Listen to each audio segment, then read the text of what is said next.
Your job as the shepherd is to protect your flock from wolves and mountain lions, and these other predators are always lurking, waiting for an opportunity to carry off your sheep. If one sheep wanders, Jesus said, any shepherd will go search over hill and dale to find that lost sheep. In searching for the one lost sheep, you may come back and find several of your sheep that never wandered have been carried off by the wolves and the mountain lions. One sheep that wanders, one prodigal son, is worth more than the 99 who don't stray. It's not fair, but that's the way it is. Martha is a good woman. She is serving her Lord in the best way she knows how. She's making a wonderful meal.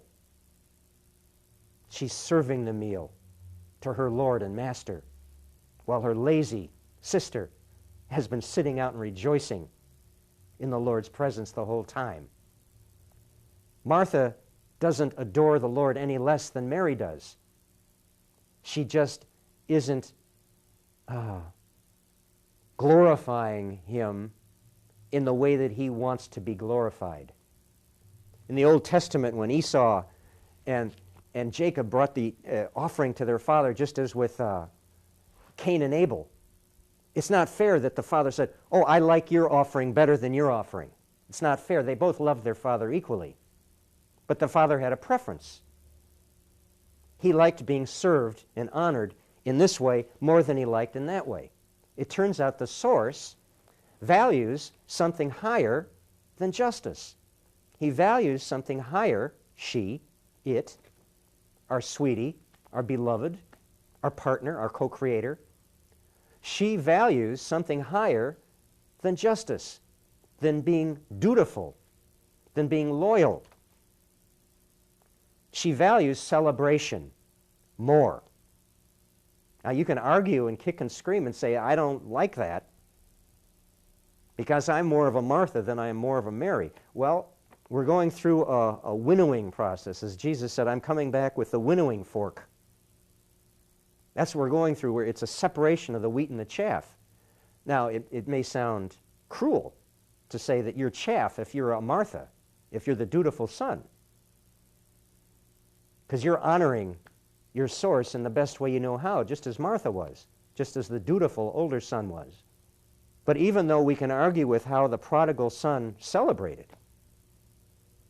with the debauchery and the riotous living, as they say, we can say that's not a good way to celebrate. Okay, we can argue, we can split hairs about that, but the point is, he was celebrating. The other son was carrying that heavy load and resenting that his brother was off celebrating. He said, no, that's not right, but I know my way is to wait, to pay dues. Wait until the old man dies, then I'll inherit. That seemed right to him, and it seems right to many of us. It's just not how the source prefers things. We're talking about getting to understand our source, to know how to cultivate an intimate relationship, to achieve a union. Well, maybe we're finding out some things about the source that we don't like, but I'm just telling it like it is. The source prefers one that wanders to celebrate, to rejoice now, prefers one over 99 that never stray, that are afraid, conforming and accepting those limits of staying in the safety and comfort of the herd. The dutiful ones, the loyal ones.